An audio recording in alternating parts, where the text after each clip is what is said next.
मैं डरने वाला नहीं हूँ। ये एक जुल्म के खिलाफ अगर बोलने के लिए ये 2 साल नहीं, मुझको 20 साल अगर जेल में रखेंगे तो मैं 20 साल रहने के लिए तैयार हूँ।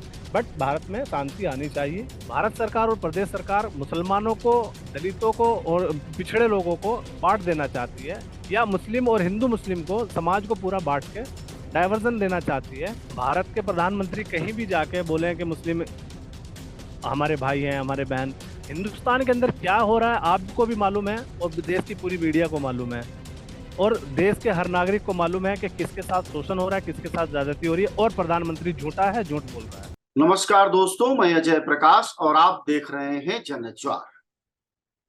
अक्टूबर 2020 में हाथरस कांड हुआ था, जिसमें लड़कियों को पहले रेप किया गया और फिर उन्हें जान से मार दिया गया। उस घटना के बाद पूरे देश में बवाल हुआ था और योगी सरकार को बने अभी 1 साल भी पूरा हुआ था। ऐसे में बहुत सारे लोग गए, राजनीतिक मसला बना। उसी तरह के तमाम लोगों में अतीकुर रहमान भी शामिल थे, उनके साथ सिद्दीक कप्पन भी थे। लेकिन इन लोगों पर यूएपीए लग गया, देशद्रोह के कानून लग गए, इन्हें षड्यंत्रकारी माना गया और कहा गया कि वह आतंकवादी वारदात करने वाले थे, और बाद में तो इन्हें ईडी ने भी अटैच कर लिया। आखिर उसकी हकीकत क्या है, सच क्या है, इस बारे में हम जानने की कोशिश करें। तो अतीकुर, ये बताइएगा कि आपको सिद्दीक कप्पन से कैसे परिचय हुआ, और आपके मुकदमे और सिद्दीक कप्पन के मुकदमे बिल्कुल सेम ठर्रे पर पुलिस क्यों ले गई? नमस्कार, बहुत बहुत धन्यवाद आपका, आपने मुझको जंजवार में बोलने के लिए मौका दिया, अपनी वॉइस रखने के लिए। जी। देखिए, सिद्दीक अप्पन कोई मेरे साथ नया आदमी नहीं था। जी। एक्चुअली क्या है, मेरे साथ मीडिया के लोग ज़्यादा कनेक्शन में हैं और मैं मीडिया वालों को वॉइस अपनी सुनाना चाहता हूँ, बताना चाहता हूँ। बाई डिफॉल्ट इत्तेफाक के साथ सिद्दीक अप्पन मेरे साथ उस दिन मेरे साथ थे, नहीं तो मेरे पास आज तक एनडीटीवी, एबीपी और दूसरे कई सारे बड़े चैनलों के नंबर भी हैं।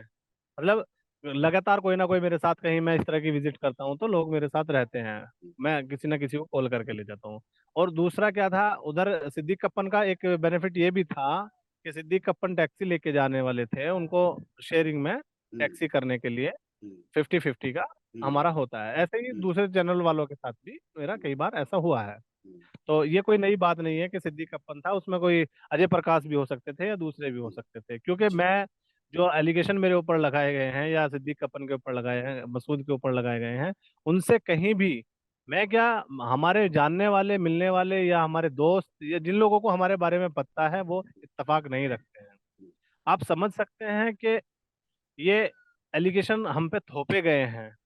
थोपने का मतलब मैं बताना चाहूंगा कि भारत का संविधान कहता है कि भारत के लोग भारत के अंदर कभी भी राजनीतिक रूप से, सामाजिक रूप से, आर्थिक रूप से या धर्म के नाम पे, क्षेत्र के नाम पे, भाषा के नाम पे भेदभाव, किसी भी व्यक्ति के साथ भेदभाव नहीं करेंगे। जी। ये भारत का संविधान कहता है। एक बालिका को रेप किया जाता है, रेप के बाद इलाज नहीं किया जाता, इलाज के दौरान अगर उससे कोई मिलने की कोशिश कर रहे हैं तो उसको टॉर्चर किया जाता है, हरासमेंट किया जाता है। सामाजिक नागरिक होने की वजह से और संवैधानिक सिस्टर बहन होने की वजह से मैं उसके पीड़ित परिवार से मिलने की कोशिश कर रहा था, जिसमें सिद्दीक कप्पन मेरे साथ थे। उत्तर प्रदेश सरकार ये चाहती है कि हिंदू और मुसलमान मिलकर ना चलें, और इनको जात के नाम पे, धर्म के नाम पे जितना बांटा जा सकता है बांट दीजिए। और वो प्रोपेगेंडा, कुछ अंधभक्त लोग ऐसे हैं सरकार के साथ में जो उसको प्रमोट करते हैं। उसमें कुछ मीडिया वाले भी हैं, अगर मैं यहाँ नाम लूंगा तो एक लंबी लिस्ट आएगी निकल के। जी। तो यही है कि मीडिया, गोदी मीडिया का काम कर रही है, जो सरकार बोल रही है वो बोल रही है। जिस मीडिया को हाथरस में घुसने नहीं दिया गया, उसी मीडिया ने हमारे खिलाफ प्रोपेगेंडा को प्रमोट किया। ये एक दुर्भाग्यपूर्ण बात है। वॉइस दबाने के लिए जी। जो संविधान ने इजाजत दी है, हम्म। एक सामाजिक कार्यकर्ता की जिम्मेदारी दी है, उससे भटकाने के लिए, उसको टॉर्चर करने के लिए जेल में रखा जाता है। और एक चीज मैं कहना चाहूंगा, सिद्दीक कप्पन मेरे केस में फाइली थे, मेरे साथ थे, वो जर्नलिस्ट थे। हम्म। और उसके अलग दो लोग और थे, आलम और मसूद, हम्म। जिनमें से आलम की बेल हो गई है और मसूद अभी जेल के अंदर है। उसकी शायद नेक्स्ट डेट 24 और इस मंथ में आने का चांस है। तो जेल की जो भावनाएं हैं वो मैं अगर शेयर करना चाहूँ तो समय कम पड़ जाएगा। इसलिए जेल की प्रकाष्ठा को समझने के लिए सिर्फ इतना समझिए कि मैं हेल्थ इशू को कितना कोशिश किया कि मेरा इलाज सही से हो और मुझे बाहर भेजा जाए। बट उसके अंदर मुझे कुछ चीजें मिली, बट उनसे अलग देखेंगे तो आप ये समझिए कि मैं लाइफ को बिल्कुल एंडिंग से स्पॉइल करके आया हूँ। आप समझ सकते हैं कि मेरा ओपन हार्ट सर्जरी हुआ जेल में, उसके बाद पैरालिसिस हो गया। पैरालिसिस होने के बाद दौरान ये लास्ट स्टेज में मैं बिल्कुल था। तो जेल में इलाज के नाम पे कोई सुविधा, कोई फैसिलिटी नहीं है। और हाई कोर्ट या सुप्रीम कोर्ट या दूसरा कोर्ट से आप कोशिश करेंगे डालने की, परमिशन लेने की, वो मिल जाएगी। बट जेल अपनी मनमानी करता है। जेल एडमिनिस्ट्रेशन जो है, जेल विभाग, हमारे यहाँ का उत्तर प्रदेश का जेल मंत्रालय, वो इतना टॉर्चर करता है क्योंकि वो पूरा सरकार के इशारे पे चलता है। कई बार मुझे लिखता है, डॉक्टर लिखता है, जेल का डॉक्टर लिखता है, बाहर का डॉक्टर लिखता है, बट इलाज नहीं मिल पाता है। सिक्योर पता लगता है कि सिक्योरिटी नहीं आई, सिक्योर गार्ड बोलते हैं, गार्ड नहीं आई। और 10 से 12 बार मैं KGMU sir king medical university गया। उधर जाने के दौरान सिर्फ मेरा पर्चा नहीं बन पाया। और बड़ी बात तो क्या करेंगे आप, इलाज तो क्या मिलेगा, मेरा पर्चा नहीं बन पाया उधर था। वहां हजारों लोग गए, लेकिन आप ही लोगों को टारगेट क्यों किया गया? आप एक सामाजिक कार्यकर्ता हैं, सिद्दीक कप्पन पत्रकार हैं, वह केरल से आते हैं, आप उत्तर प्रदेश के मुजफ्फरनगर से आते हैं। आप ही लोगों की टीम को टारगेट करने के पीछे क्या कारण, अब आप देखते बिल्कुल, इसका ये आपका अच्छा सवाल है। मैं इसका उत्तर ये समझता हूँ कि मुस्लिम कम्युनिटी की होने की वजह से हमें जेल में डाला गया।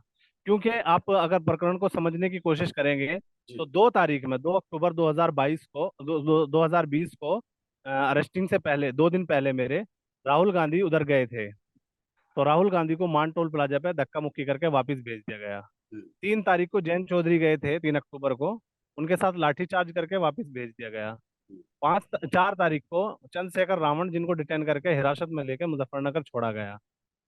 उसके बाद 5 तारीख को अतीकुर रहमान और उसके साथी जा रहे थे। हम्म। उनको मुस्लिम होने की वजह से, मैं समझता हूँ कि मुस्लिम होने की वजह से जेल में डाला गया। और एंटी टेरर एक्ट और दूसरे गंभीर धारा में मुकदमा दर्ज किया गया। क्या और अगर पहले आप से भी आप देखेंगे, पर इस तरह का कोई मुकदमा, कोई संदेह, कोई जांच कभी है? पहला पहला कोई मुकदमा नहीं है, कोई संदेह नहीं है, कोई जांच नहीं है। और फर्स्ट ऑफ गिरफ्तारी के समय भी अगर आप देखेंगे तो मैं आपको बताना चाहूंगा, गिरफ्तारी के समय भी हम पे कोई मुकदमा नहीं है। और उस टाइम पे 151 में हमें जेल भेजा गया है। आप समझ सकते हैं, जब हमको मान टोल प्लाजा पे हम लोग पहुंचे गाड़ी, तो हम्म, जो गाड़ी ड्राइवर था हमारा आलम, वो गाड़ी चला रहा था, उसको मैं, वो बोला कि भैया इधर चेकिंग चल रही है। मैं बोला कि चेकिंग चल रही है, किसी को चेक देख रहे होंगे, कल यहाँ राहुल गांधी के साथ 2 दिन पहले धक्का मुक्की हम्म, हुआ और उनको वापस भेजा गया, जन चौधरी के साथ लाठीचार्ज हुआ। तो ऐसा होने के बाद वो मेरा फोटो लेके, गाड़ी चलता रहा, वो मेरा फोटो लेके उसमें मुझको तलाश कर रहे थे। हम्म। और बाय डिफॉल्ट ये चारों लोग गाड़ी में मिल गए, जिनकी वजह से मेरी वजह से इन लोगों को भी प्रताड़ना का शिकार होना पड़ा। मैं समझता हूँ कि अगर उनको मेरी तलाश थी तो मेरे घर आ सकते थे, मुझे कॉल कर सकते थे, मैं उधर जाके उसको सामना करता, फेस करता। पर ऐसा नहीं हुआ। दूसरा क्या है, जब 151 में मतलब हमको डिटेन कर लिया गया, डिटेन करने के बाद मैं अधिकारी को बोला, जो एसपी देहात श्रीचंद थे उधर मथुरा के, और इंस्पेक्टर भीम सिंह जावला, मैं उनको बोला कि आप इस तरह नहीं कर सकते, कानून का उल्लंघन है ये। और अगर आप डिटेन कर रहे हैं तो डिटेन का हमें बताइए, डिटेन कर रहे हैं तो कब तक छोड़ेंगे, और अगर अरेस्ट कर रहे हैं, क्योंकि हमारा फोन और पर्स सब डॉक्यूमेंट सब ले लिए गए थे। मैं बोला अरेस्टिंग के टाइम में डॉक्यूमेंट्स लेने का आपको राइट्स है, बट उसके पहले आपको मुझे कॉल करने का ऑप्शन देना पड़ेगा, और ये मेरा हक है। वो बोले ठीक है, अभी करा रहे हैं, अभी करा रहे हैं। इस तरह 5 मिनट में 5 बज गए शाम को। 5 बजे के बाद बहुत सारी एजेंसीज आई और वो पूरी रात पूछताछ की। लगभग 21 ग्रुप, एजेंसीज के 21 ग्रुप हमसे पूछताछ किए, जिसमें से फाइनलाइज मैं उनको कैलकुलेट किया तो 14 एजेंसीज मेरे से पूछताछ किए, जिसमें एटीएस है, एनआईए है, और साइबर क्राइम है, साइबर सेल है, और आपका ये एलआईयू तो है, एक सौ और इक्यावन एटीएस यानी है। एक सौ एक सौ इक्यावन इक्यावन में आप जैसी देखिए इतनी गंभीर मामूली पूछताछ धारा हो में रही है। आपको अतीकुर और क्या कहते हैं, सिद्दीक कप्पन को गिरफ्तार किया गया। फिर इतनी गंभीर धाराएं अगले दिन वो में लगाई गई, वो उसका आधार क्या था? जिस दिन हमको अरेस्ट किया गया उस दिन हमको पूरी दिन, पूरे दिन बिठा के रखा, और शाम को पूरी रात पूछताछ हुई। हम्म। अगले दिन सुबह में हमें कोर्ट में पेश करके 151 में जेल भेजा गया। हम्म। उसके एक दिन बाद 7 तारीख को हमको फिर से नए मुकदमे में जेल मतलब नए मुकदमे में कोर्ट में पेश किया गया और वहां से यूएपीए और गंभीर धाराओं में मुकदमा दर्ज किया गया, जो कि बहुत निंदनीय है, बहुत षड्यंत्रकारी है। आप उसमें अगर देखेंगे तो आपको हंसी आएगी, ईडी आ गया और बड़ी बड़ी एजेंसीज आ गया। एक छोटे से छात्र के लिए या छोटे से सामाजिक कार्यकर्ता के लिए इतना बड़ा मोमेंट ये गवर्नमेंट सब चला क्यों रही है। किया और गया? मतलब आप कह रहे हैं मैं मुस्लिम समझता होने हूँ की कि वजह से, लेकिन मुस्लिम होने मुस्लिम की होने की वजह से वजह से किसी युवा को नहीं पकड़ते, आप ही को पकड़ा क्यों? हमको पकड़ा। एक्चुअली क्या है, हम समाज के लिए लगातार जद्दोजहद कर रहे हैं, संघर्ष कर रहे हैं और करते रहेंगे। मैं इसके पहले एक दो बार स्कॉलरशिप का इशू हुआ या कम्युनिटी से जुड़े जो इश्यूज हुए, मॉब लिंचिंग हुआ और मतलब दूसरा आप कई सारे राजनीतिक इश्यूज रूप में से मुस्लिम समाज के लिए सक्रिय रहे। मुस्लिम समाज के लिए नहीं, भारत के हर समाज के लिए मैं अच्छा। जागरूक करने का काम कर रहा हूँ। आप अब समझ सकते हैं जबकि मेरठ के अतिकुर अंदर एक आप दलित जेल से छात्र को बाहर आ मार दिया गए जाता हैं, है। एक सवाल बताइएगा, अतिकुर अब आप जेल से बाहर आ गए हैं, और अब जब आपकी जो जिंदगी है इसमें जांच एजेंसियों की दखल, आपका जीवन क्या सामान्य हो पाया है, और स्टेटस क्या है अभी का? अभी सामान्य नहीं हो पा रहा है क्योंकि फर्स्ट ऑफ ऑल मैं इलाज के लिए ट्राई कर रहा हूँ, कोशिश कर रहा हूँ। जी। इलाज में क्या है मेरा, अभी पैरालिसिस मुझको हुआ था तो न्यूरो को दिखाने के लिए मैं कोशिश कर रहा हूँ। अभी तक एम्स में 4 बार 5 बार जाने के बावजूद मेरा जांच नहीं हो पाया है। तो वो वहाँ का रूटीन सिस्टम है, उससे जांच मेरा जी। हो जाएगा, मुझे उम्मीद है। बट मैं कहना चाहता हूँ कि घर परिवार अभी भी इतना डरा हुआ है क्योंकि मेरी अरेस्टिंग के बाद और उसके 2 साल बाद रात्रि के समय 12 और 1 के बीच में इधर मेरे घर पे आके सीढ़ी लगा के चोरों की तरह से पुलिस के सैकड़ों जवान मेरे घर में घुस गए और तलाशी लिया। तलाशी लेने के बाद उनको हराश किया गया, हरास लेने के बाद उनको कुछ नहीं मिला तो वो यहाँ से दांत फाड़ते हुए चले गए। और जी। घर के लोग इतने डर गए कि वो उसका कंप्लेन तक नहीं कर पाए। और उस दौरान मैं पैरालिसिस का शिकार होके मथुरा सॉरी लखनऊ जेल में इलाज ले रहा था। तब की ये बात है। मुझको कुछ सेंस नहीं था, मुझको कोई वो नहीं था। आप समझ सकते हैं कि 1 से 1.5 महीना में ऐसा काटा है जेल के अंदर जो बहुत गंभीर सिचुएशन में था। और मुझको अपना नहीं पता था, खाना कैसे खाना ये नहीं पता था। उस दौरान ये मेरे घर में रेड करते हैं। 22 सितंबर की बात है। 22 सितंबर में रात्रि के समय सैकड़ों लोग मेरे घर में घुसे और तलाशी लिया और फोन वगैरह सब ये इधर से लिया। 5 7 फोन मेरे घर के जो पर्सनल कांटेक्ट के वो ले जाके वो थाने में रखा। अगले दिन शाम को दिया। मतलब ना कोई एफआईआर है ना कोई नोटिस है, और सीधा आके जांच करना शुरू कर दिया। और जबकि जिसके ऊपर आप जांच कर रहे हो वो जेल काट रहा है ऑलरेडी। तो ये आप समझ सकते हैं कि भारत सरकार और भारत में उत्तर प्रदेश सरकार मुस्लिमों के साथ या मुस्लिम सोशल एक्टिविस्ट के साथ क्या प्रोपेगेंडा करके अपनी रोटी को सेकने का काम कर रही है। 2 साल से ज्यादा आपको जेल में रखा गया। क्या पत्रकार सिद्दीक कप्पन भी आपके साथ ही थे? आप ही के साथ मुकदमे में जाते थे कचहरी, या अलग से उनको ले जाने की कोशिश होती थी और आप दोनों को अलग मेरे रखा? नहीं, मेरे साथ ही थे। बैरक अलग थी उनकी, बट जब मुकदमा जाते थे तो एक ही साथ जाते थे, मेरे मुकदमे में जाते थे। मेरा ही मुकदमा उनका, मेरे नाम से एफआईआर है। उसमें सिद्दीक कप्पन का भी नाम है, आलम का भी नाम है और मसूद का भी नाम है। जी। दूसरा मैं कहना चाहूंगा कि ये एक शोषण की प्रकाष्ठा आप समझ सकते हैं। और मैं डरने वाला नहीं हूँ। ये एक जुल्म के खिलाफ अगर बोलने के लिए ये 2 साल नहीं, मुझको 20 साल अगर जेल में रखेंगे तो मैं 20 साल रहने के लिए तैयार हूँ।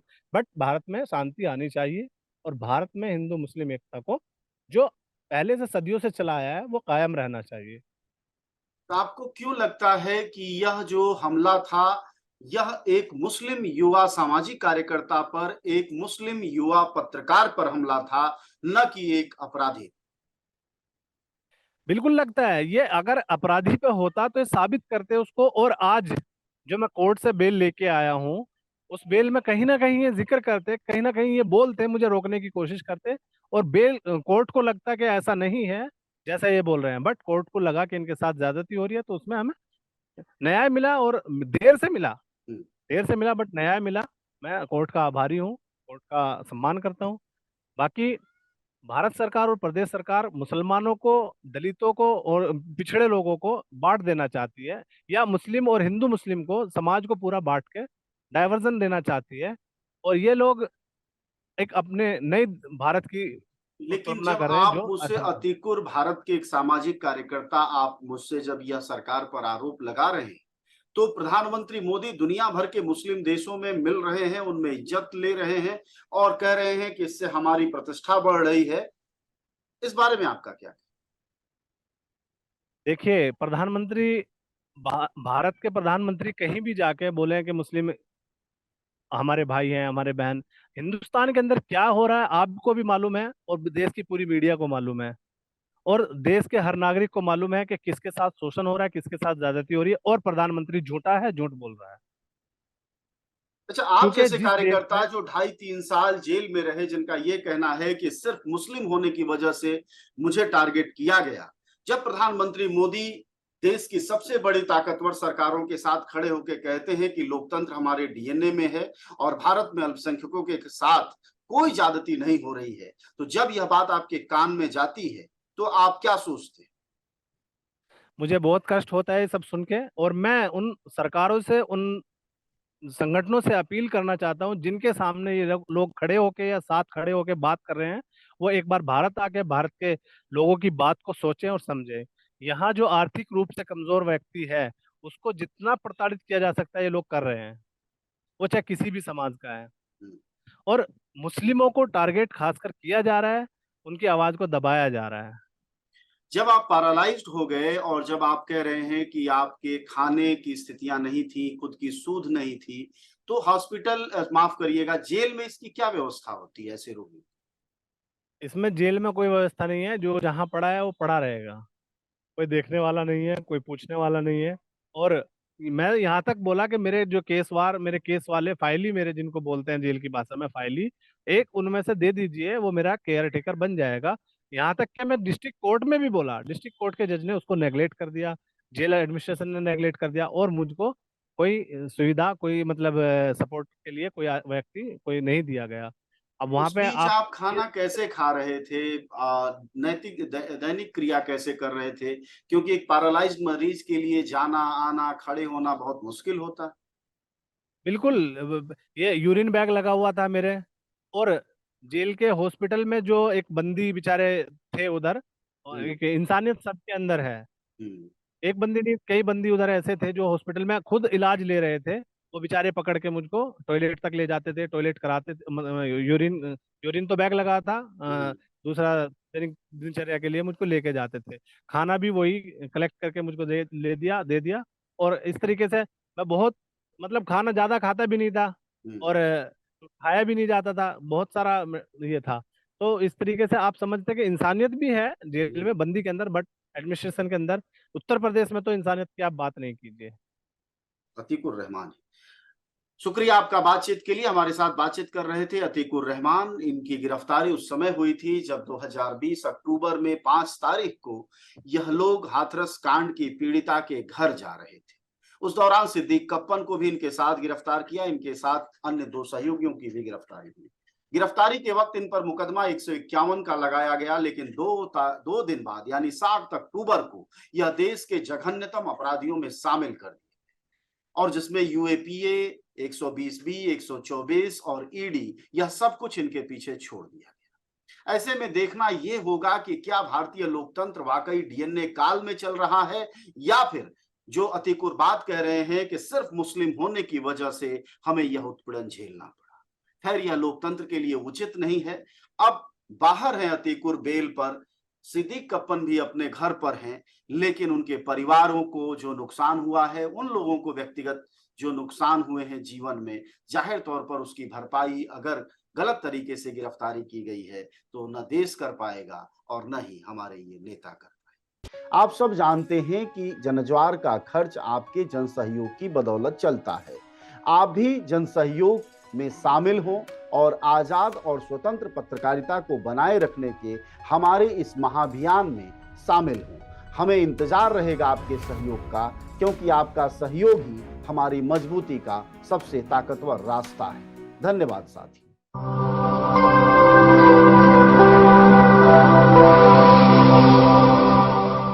जनज्वार, जनता की मीडिया।